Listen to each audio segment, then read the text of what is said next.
किस्त काटने से 24 घंटे पहले सूचित करना होगा। आरबीआई ने ऑटो भुगतान से जुड़े नए नियम लागू किए। बैंक या वित्तीय संस्थान मनमाने तरीके से खाते से रकम नहीं काट सकेंगे। भारतीय रिजर्व बैंक आरबीआई ने ई-मैंडेट से जुड़े नए दिशानिर्देश मंगलवार से लागू कर दिए।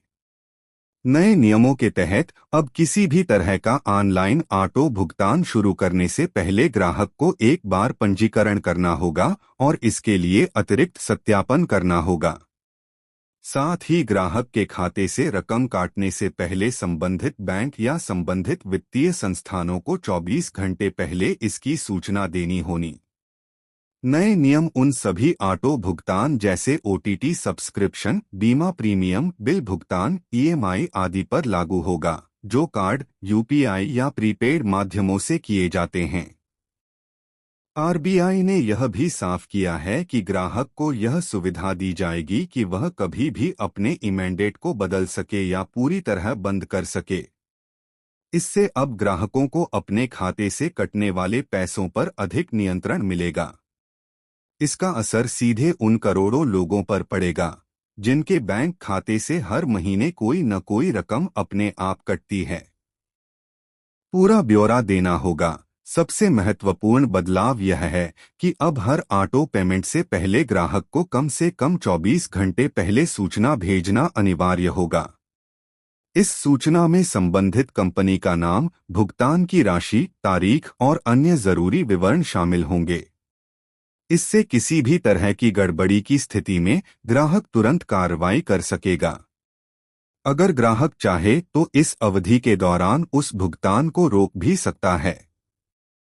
हालांकि फास्टैग और नेशनल कॉमन मोबिलिटी कार्ड के ऑटो रिचार्ज के मामलों में यह पूर्व सूचना जरूरी नहीं होगी।